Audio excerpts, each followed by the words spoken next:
In today's show, we look at week 18/week 18/19 / however you want to name it. It's the All-Star break. Michael Bolton. Thanks, Josh. It's Michael Bolton here, and it's time for another episode of the Locked On Fantasy Basketball Podcast. Let's get to it. Let's get to it, indeed. You are Locked On Fantasy Basketball, your daily fantasy basketball podcast, part of the Locked On Podcast Network.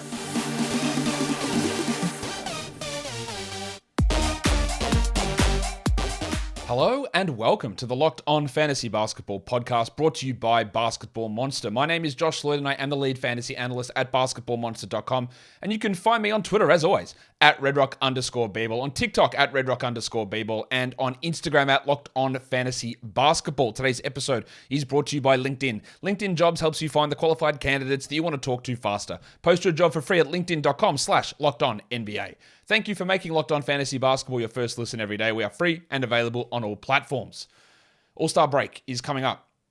And this is where things get tricky. And it's why I want to try, and I always try to do this, to push away from people focusing on the nomenclature of naming weeks. Because this is week 18, but most fantasy sites, but not all, will push the All-Star break into one matchup. So week 18 of real life NBA and week 19 of real life NBA get pushed into week 18 of fantasy. So the week after the All-Star break then becomes fantasy week 19 for some people, fantasy week 20 for some people, and it's week 20 in the NBA. So I usually like to use dates. So when people say, what week should I end? I always say end on this date versus end week 21, because that's different for everybody.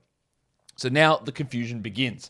This is week 18. This is, and the vast majority of leagues combine week 18 and 19 into one fantasy week, week 18. So when I am referring to things, we're looking at this as a whole matchup over the 2 weeks. If your league runs differently, you can check out some of the tools that we have at Basketball Monster to check the different weeks and ads like that. But in general, the vast majority of leagues, we're going to be looking at you make ads. Your ads for the 2 week period are the same for 1 week. So if you've got 4 ads for 1 week, you've got 4 ads for this matchup as well. And I think people overestimate this. They go, man, it's 2 weeks. How am I going to only get by with 4 ads? Well, it's pretty simple. It's only 8 games. Only 8 days of games. It's not a big week. It's not like you're playing 10 days worth of games. A normal matchup has 7 days worth of games. This matchup has 8 days worth of games. It's not that different. Now, you have to be a little bit more cautious with conserving your ads, because you do have that one extra game played or one extra day worth of games in this week 18 matchup, but it's not as extreme as when you look at it as like, wow, 2 whole weeks, how am I going to get by with only 4 ads? It's 7 game days versus 8 game days. It's not that big of a difference, so don't get completely wound up or caught up in that fact that you think that you've got way more things going on than are actually going on. I hope that makes sense. Warnie. Let's get it on, Gilly. All right, so let's have a look. How does the week play out? We've got 11 games on Monday because Sunday there's only 2 games, Super Bowl Sunday. So then we go to a big boy on Monday. We've got 5 on Tuesday, 10 on Wednesday. And then after that, it's Stream City. 3 games on Thursday before we head into the All-Star break. 9 on Thursday on the way out of the All-Star break. 8 on Friday, 7 on Saturday, 9 on Sunday. What a chock-full last 4 days of the matchup there. 9, 8, 7, 9. Streamable, but pretty busy. So that's how we're looking now. Obviously, it's going to be really hard for us to stream on Monday with 11 games. Wednesday is possible with 10 games on, but it's not guaranteed. And the other thing is you have around this period as well, that Tuesday, Wednesday, you'll see players sitting out. If they've got little small injuries they're worried about, they can sit those games out, and then they can get themselves a full week of rest, or even more, like 10 days of rest if they sit those games out. So just be aware of that. The Celtics have already said, hey, Jason Tatum's probably going to sit on that Wednesday to get some extra days rest before the All-Star break. And the other thing is a natural return point for so many players from injury is after the All-Star break. So we might see a bunch of players coming back here. So this is a week of upheaval. All of the new traded players should be ready to go by Monday. You're going to have some players sitting out the Tuesday, Wednesday. Then you're going to have a bunch of players coming back after the All-Star break. So lots of rotation changes, lots of valuation changes, lots of weird things happening that we don't need to overreact to, but we need to pay attention to and react somewhat. It is a tough period in fantasy. And if you're in the Locked On Fantasy Basketball Bowl, after this week, the playoffs start. Yeah, The playoffs start February 27th. I think, mate, unless I just make that up. Maybe, I think they start February 27th. And then we go through until March the 19th. So, we're getting towards the business end of the season. That is how the week shakes out. So what about the games played for teams during the week? There are 6 teams playing 5 games. The Warriors, the Thunder, the Cavs, the Wizards, the Bulls, and the Nuggets. So that's the difference. 8 game days versus 7 game days. Normally, if we had a 5-game week, we'd all get excited about it. But we've got the extra day here. So these teams, 5 games on 8 games, on 8 days is a lot. But remember, it's actually 5 games played over 14 days. So it's not as packed in of a schedule as it would be in another scenario. But all these guys have got 5 games. And there are 2 teams on the back end, the Pistons and the Grizzlies. They play 3 games. That's pretty rough. But it's honestly not that big of a deal when every team is playing 22 games. Sorry, Jesus Christ. 22 teams are playing 4 games. The difference between 3 games and 4 games is not that big. And when the vast majority of teams are playing 4, the thing is that the 5-game teams are the outliers, and those 3-game teams, it's not a big discrepancy. So your guys like Jar and Jaren and Des Bane and Duran and Bojan Bogdanovic, they're still going to be pretty useful because they're not at a gigantic disadvantage. If we had 20 teams playing 5 games and 8 teams playing 4 games, then those 3-game teams would be in real trouble. But it's not that big of a deal given that the majority of teams are playing 22. Not the majority of teams are playing 22. The majority of teams are playing 4. I'm all over the place, and it's only early morning. So that's how the schedule plays out. So bad news for Pistons, bad news for Grizzlies, bad news for Pistons, fringe guys, Killian Hayes, Jaden Ivey, those sort of players, James Wiseman. We're not going to be able to use those guys a huge amount, but the top-end guys, I heard a little bit, but it's not as extreme as what it would be. So let's look at streaming for the week. We can stream Tuesday, Thursday, Friday, Saturday, Sunday. That's 6 streaming days. And in general, you get 4 ads. Check your league. The vast majority of leagues will not allow you double ads. If you've got 4 waiver ads, you'll get 4 waiver ads across these 2 weeks. If you get 7, you'll get 7. Some leagues will run different, and they will run each of these weeks, week 18 and 19, as separate weeks. I'm in a league on CBS, and that runs as individual weeks. It doesn't run as 2 weeks. So I've got to have a look and see which players do I start to play 2 games or 1 game or 3 games in the first part of the week, and then who plays in the second half of the week. The second half of the matchup, by the way, every team plays either 3 or 2 games. So there's no 1 game versus 3 game situation. But just have a look at how your league is set up. Some Fantrax leagues, you'll see it set up as individual weeks or combined matchups. On Yahoo, I don't think you get a choice. They just combine it automatically. And I'm pretty sure on ESPN, you don't get a choice either. That's why I'm saying the majority, because that's where the majority of leagues are played. The majority of leagues will have this all combined and squished into one matchup. But it's always worth double checking to see exactly where your league fits. Today's episode is brought to you by LinkedIn Jobs. As a small business owner or a hiring manager, if that's you, you know that success in 2023 all depends on the team members that you surround yourself with. That's why you got to check out LinkedIn Jobs. With LinkedIn Jobs, you can hire qualified candidates more efficiently by matching open roles with people who have the skills, values, and experiences to help you achieve your goals. LinkedIn Jobs helps you quickly attract qualified candidates to your open jobs with targeting tools. They go beyond resume data by using insights from your job post, company, and their 875 million member profiles to put your post in front of the most qualified candidates. Identify the most qualified candidates on LinkedIn Jobs and connect with them fast and for free. LinkedIn Jobs makes it easy to screen and rate applicants based on the job qualifications all on one platform.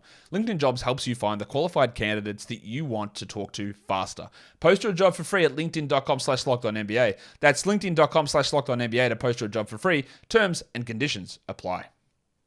So let's look at how the back-to-backs shake out.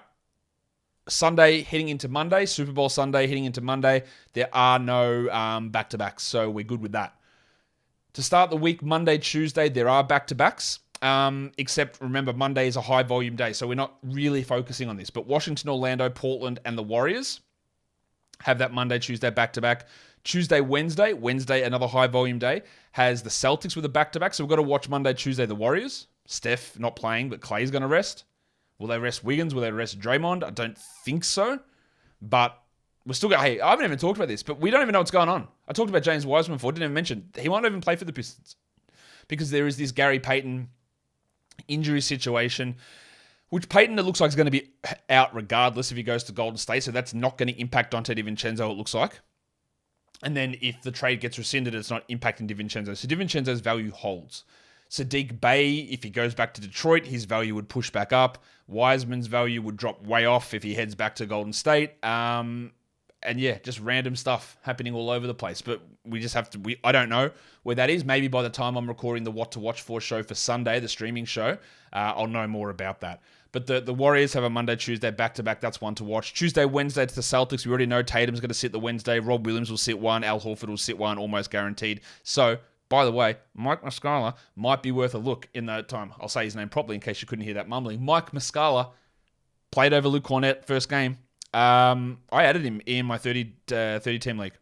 I think he's worth adding in even like 16-team leagues if he's going to have a role. The one we attack, though, is the Tuesday, Thursday. Washington, Phoenix, the Clippers, and the Bucks play Tuesday, Thursday. You avoid the two high-volume days, and there's value in that. Wednesday, Thursday, there's 10 games on Wednesday. There's 5 or 3 on Thursday. The only team that's got that is the Bulls. That's great if you can stream in on the Wednesday, but it doesn't. We'll talk about streaming plan in a second. It doesn't really fit. Thursday to Thursday, so last game before the break versus first game after the break, no one has that combination. So we don't have an advantage there. Thursday, Friday, the Warriors. You'll notice the Warriors, 2 lots of back-to-backs. Not great for Clay. Cleveland with a back-to-back. I highlight that because Ricky Rubio will sit one of those games. Sacramento and the Thunder have the Thursday, Friday. Friday, Saturday, it's the Heat. We're always watching Jimmy Butler, and if Kyle Lowry is even available for any of those games. You've got the Hornets, so maybe Gordon Hayward. And you've got the Knicks with the Friday, Saturday. And then the weekend, Denver. Jamal Murray and his knee would be a little bit worried about that, where it's sitting at the moment. Remember, that is not the same knee as his ACL, the one that's giving him problems at the moment. So watch that back-to-back. And the Raptors have the Saturday, Sunday back-to-back to finish off the double week here for Week 18. If you look at a streaming plan, we're just going to go again by the basics of 4 ads across 2 weeks here. So streaming on the Monday with 11 games is really tough to do. I think our best bet is going to be starting on the Tuesday and getting the Tuesday-Thursday combination. So that's Washington, Phoenix, the Clippers, and the Bucks. Who can we stream there? The Clippers, maybe it is Eric Gordon. Maybe you're looking at some of those fringy players, Terrence Mann. Maybe in Phoenix, you're looking at Josh Okogie, who's been really good. Torrey Craig. Maybe it's Ish Wainwright for deeper formats because Durant's still not going to be there. For the Wizards, you've got great options. It's Dylan Wright, it's Denny Avdia, it's Dan Gafford, if they haven't been added, which they should have. Milwaukee, it's probably less interesting, but Joe Ingles is an option. Paddy Connaughton's an option. Maybe it's Crowder if he's ready to play. I don't know if he will be. And then what you do is you look at, I said Thursday there, but I didn't mean Thursday for that stream there. I meant for the Thursday week 2, yeah. So you add those Washington, Phoenix, Clippers, Milwaukee guys. You play Tuesday, Thursday in week 1. And then in week 2, you go in there and you can add a Warriors player, a Cavs player, a Kings player, or a Thunder player to get the Thursday, Friday back-to-back in week 2, understanding that the Warriors are going to sit some guys most likely coming out of the break. So you got your DiVincenzo's, Kumingas with some value. That the Cavs, it might be a Dean Wade and Isaac Okoro, Karis LeVert. The Kings, well, Malik Monk if he's healthy, Kevin Huerter if he was dropped, Harrison Barnes gets that boost there. And the Thunder, well, if you can figure out their rotation, but maybe it's Pig Williams, maybe it is Dario Saric who gets some value there. And then you've got 2 ads left to use on Saturday, Sunday.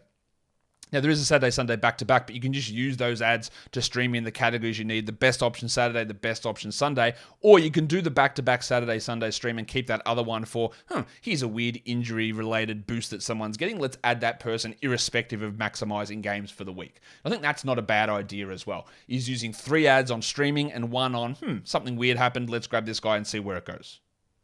I hope all of that makes a ton of sense. It is a little bit difficult to discuss with week 1s and week 2s and week 18s and 19s and 2 different Thursdays happening during the week. That can get a little bit confusing. We have a look at front and back end value for the week. There's 4 teams that play 1 game only in the first half. Toronto, Memphis, Sacramento, and Detroit. Only 1 game in the first week. Washington and Chicago have 3 games in week 1. So if you guys are playing split, there's some real advantages there looking at the Wizards, Dylan Wright, Daniel Gafford, Denny Avdia, and the back-end guys on the Pistons, it's not as great, or the Kings or any of those teams. But in week 2, every team plays either 2 or 3 games. So it's not as spread out. There's no situations where no team plays on the weekend either. Every team plays across Saturday and Sunday. So you're not like, well, we can drop this guy and stream in for the weekend because their team doesn't play. Everyone plays across the weekend as well. So that's not as advantageous to us. Today's episode is brought to you by FanDuel. The midway point of the NBA season is here, and now is the perfect time to download FanDuel, America's #1 sportsbook. And by the midway point, they mean 2/3 of the way in, but you know what I mean. New customers get a no-sweat first bet up to $1,000. That's bonus bets back if your first bet doesn't win. Just download the FanDuel Sportsbook app. It is safe, secure, and super easy to use. And you can bet on everything from the money line to point scorers and to even threes made. Wow, they do that as well. Let's have a look at the NBA because now the Super Bowl, it's not quite done, but according to this ad, we're done. So we're looking at some action here in the NBA. What games have we got going on here? The Nuggets are only 8.5-point favorites against the Hornets. 8.5. I know it's in Charlotte, but I don't know about 8.5. The Knicks are 6.5-point favorites, or 6-point favorites actually against the Knicks, and the Hawks are a whopping 13-point favorites against the Spurs. But the Spurs guys, a lot of them are back. That might be a little bit too high. I don't know. I don't really trust the Hawks. But anyway, FanDuel lets you combine your bets for a chance at a bigger payout with the same game parlay as well. So don't miss the chance to get a no-sweat first bet up to $1,000 in bonus bets when you go to FanDuel.com/lockedon. That's FanDuel.com/lockedon to learn more. Make every moment more with FanDuel, an official sports betting partner of the NBA. And don't forget to gamble responsibly. Let's look at some injury return possibilities. A lot of guys may come back after the break. And I haven't even included on this list Karl Anthony Towns because it appears he is getting closer. And maybe we're looking at the start of March, maybe even that week after the break. But I would expect that we get Marcus Smart back towards the second half of this matchup. Kelly Oubre should be back after the break. Maxi Kleber should be back soon. Kevin Porter, fingers crossed, he's back after the break. Kyle Lowry, maybe, I don't know. I wouldn't be holding Kyle Lowry. Zion Williamson after the break, perhaps. Steph Curry, where does he come back? Is it straight after the break? I don't think so, but maybe. And Kevin Durant, he might be back straight after the break as well. So you got Towns, Curry, Zion, all potentially returning in the back half of this Week 18 fantasy matchup. Not guaranteed, and maybe none of them return. But it is a possibility. And you got Jaylen Brown with his face fracture. He might come back at some point during this time as well. Marcus Smart. There's a lot of guys potentially returning over the next 2 weeks.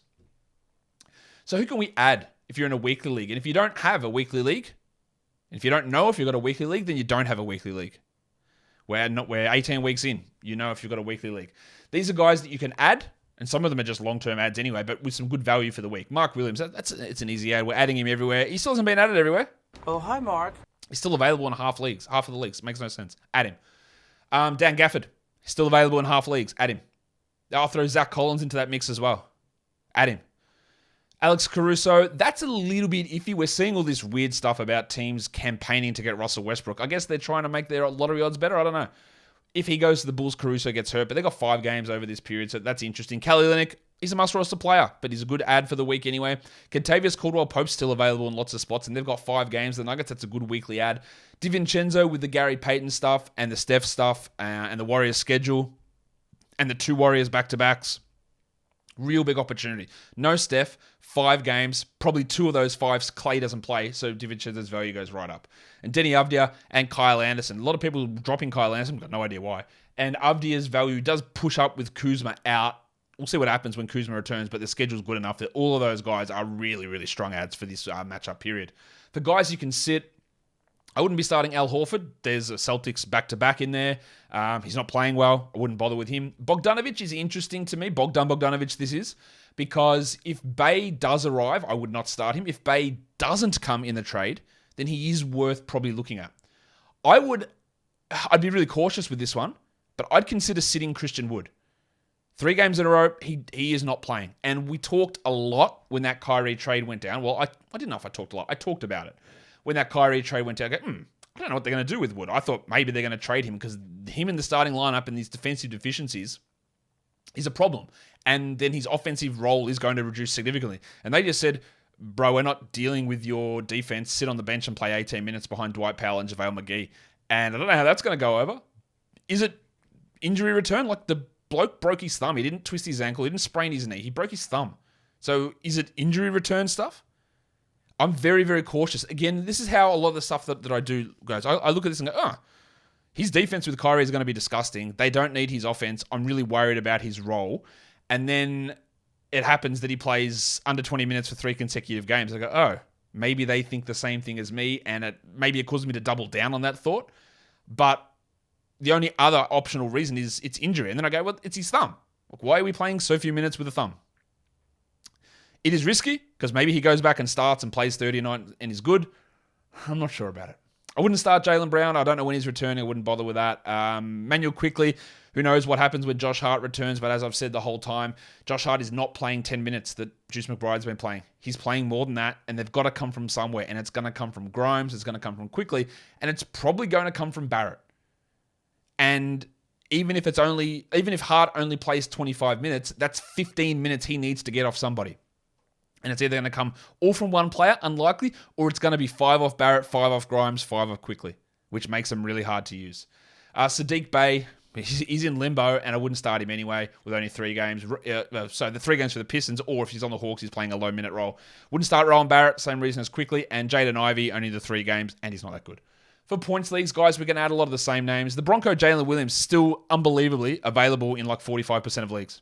Broncos country, let's ride. Dan Gafford, Mark Williams, Lou Dort, really good points league option here. Denny Avdia, Monte Morris, Zach Collins, talked about him already. Like, he's a really strong ad. He won't be as good as what he was yesterday, but yeah, I think he's a good ad. And Kevon Looney with the extra games that the Warriors play is worth looking at here too. And guys to sit, Jaylen Brown, OG Anunoby, no timeline, and his wrist injury, a little bit of a worry. That does help Gary Trent, and a little bit of Precious Achiuwa. I wouldn't be bothered holding necessarily Precious. Tim Hardaway, Al Horford to sits. Yusuf Nurkic could return as well. Wouldn't start James Wiseman, pretty obviously. I don't even know where he's going to play. And I don't think I'd start Cam Johnson. He's not a good points league player in general. We will find more information out today about his role on the Nets, but he's not a good points league player anyway. And that will do it for me today. Don't forget to follow this podcast on Apple Podcasts, Google Podcasts, Stitcher, Spotify, and on the Odyssey app. And if you're here on YouTube, why don't you thumb it up? And why don't you leave your comments down below? Guys, we are done here. Thank you so much for listening, everyone. See ya.